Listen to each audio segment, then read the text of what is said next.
Hi, my name's Wilhelm, and this is my little corner of the web where I find strange news, interesting things, little skew things that are happening out in the world, and I bring it back to you, and then you share it with someone else, and then we're all being social. And that's the whole purpose of all of this thing that I like to call your conversation starter.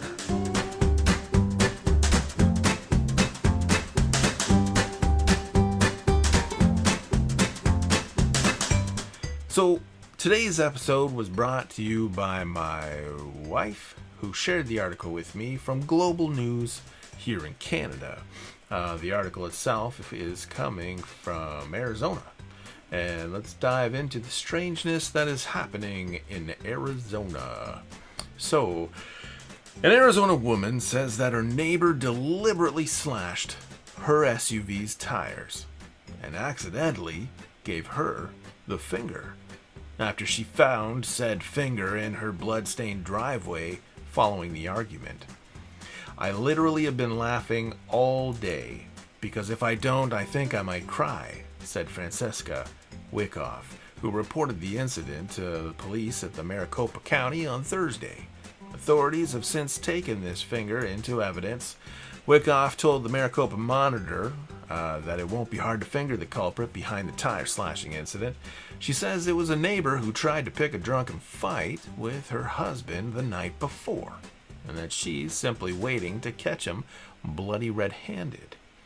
She says the neighbor followed her and her husband to another neighbor's get-together on Wednesday night. He became drunk and belligerent with the husband. He was asked to leave by the neighbors, and he didn't like that. So then he tried to retaliate by slashing my tires. This is what she told to the paper. However, he did leave a little bit of a consolation prize. Wyckoff's husband found the finger and a trail of blood that led back to said neighbor's home on Thursday morning. She told the local station CBS 5 that she also shared photos of the finger as well as a picture of the slashed tires on her GMC Yukon. Wyckoff, who is a former EMT, suspects that her neighbor accidentally cut it off while carrying out his revenge and then fled the scenes. My neighbor heard him yelling and crying probably about 10:30 p.m., so we figured that must be when it happened, she said. You would think that if you're going to go to the hospital, especially if you've severed off your finger, that you'd try and take the finger with you. CBS 5 attempted to contact the neighbor, but he was not home at the time. It just said he was at the hospital. And they also tried to get a comment from the police, but they're not leaving a comment either. Wyckoff says that she's going to get her SUV fixed, but she feels like she got the better hand of the incident. She says, I don't like to see anybody hurting themselves, but I think karma kind of did its thing today. So there you have it.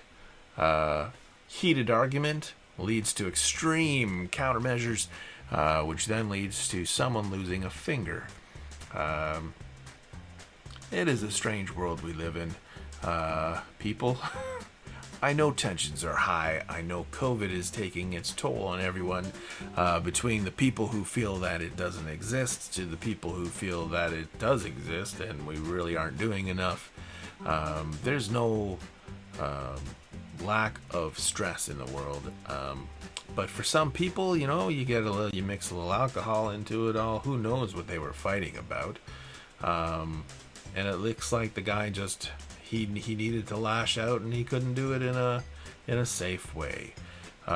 It's too bad. I hope they were able to get the finger to him. I know there's a small window you have to reattach things. I think he probably exceeded that. Plus the heat of Arizona probably already damaged the finger as it was. But here's something to talk about if you don't know what else to talk about. Here, hopefully it starts some conversations. And that said, there's a subscribe button around. If you need to find more weird things that I dig up, if you enjoyed this video and you want more, I'm going to keep doing this because this is my hobby, is what I like to do, and I'm hoping that people are talking about things. There's a comment section below if you'd like to leave some information about people chopping digits off, or I don't know, whatever you want. That's what it's there for. So there you are. Go forth, people. Be social. Until next time.